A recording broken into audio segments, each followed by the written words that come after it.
கௌசியம் sir, நீங்கள் 50 அறிக்கையில் விட்டதில் நான் 4 சொல்லிட்டேன். எனக்கு தெரிஞ்சவர் என்ன படிக்கலை, ஏழை, எனக்கு எதுவுமே தெரியாது. நான் ஓட்டு வந்து உங்களுக்கு இந்த தடவை என் மனசு இது பண்ணி ஓட்டு போடணும் என் பையன் என் வீட்டுக்காரர் எல்லாத்துக்கிட்டேயும் நான் சொல்லி போட வச்ச ஓட்டு. 3 ஓட்டு எங்கள் வீட்டு ஓட்டு உங்களுக்கு தான் விழுந்தது. மதுக்கடையை மூடுறேன்னு சொன்னீங்க. மதுக்கடையை மூடின மாதிரி கிடையாது. அன்றைக்கி கிண்டலாக நம்ம 2வது சிஎம் சார் வந்து அவர் என்ன சொன்னார்னா, மதுக்கடையை மூடணுமா அப்படின்னு ஒரு மாதிரி நக்கலாக கேட்டார். அதையும் தான் சொல்லி நீங்கள் எலெக்ஷனில் அறிவிச்சிங்க. மதுக்கடையை நீங்கள் மூடலைன்னா கூட பரவாயில்ல சார்.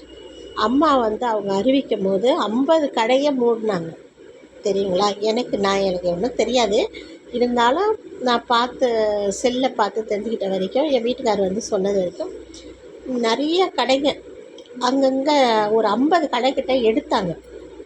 கொஞ்சம் கொஞ்சமாக குறைக்கப்படும் அப்படின்னு சொன்னாங்க. அதே மாதிரி குறைச்சிக்கிட்டு வந்தாங்க. ஆனால் இப்போ அந்த 50 கடைக்கு இப்போ 1000 கடை வந்திருக்கும் போல சார். ஆனால் பாட்டில் 10 ரூபா ஏற்றுவீங்க பாருங்கள், 1000 ரூபா கொடுக்குறேன்னு சொல்லிட்டு. அதுதான் செம்ம சார். 140 ரூபா அந்த பாட்டில் 150 ரூபா ஆயிடுச்சுன்னு எங்கள் வீட்டுக்காரர் புலம்பி தீர்க்குறாரு. எங்கள் வீட்டில் இருக்கிறவங்களாம் ஒரு நாளைக்கு 2 3ன்னு அடிக்கிறாங்க. கொடுக்குற காசு அவங்க குடிக்கிறதுக்கே சரியாக போயிடும் போல இருக்குது. இது 4வது அறிவிப்பு.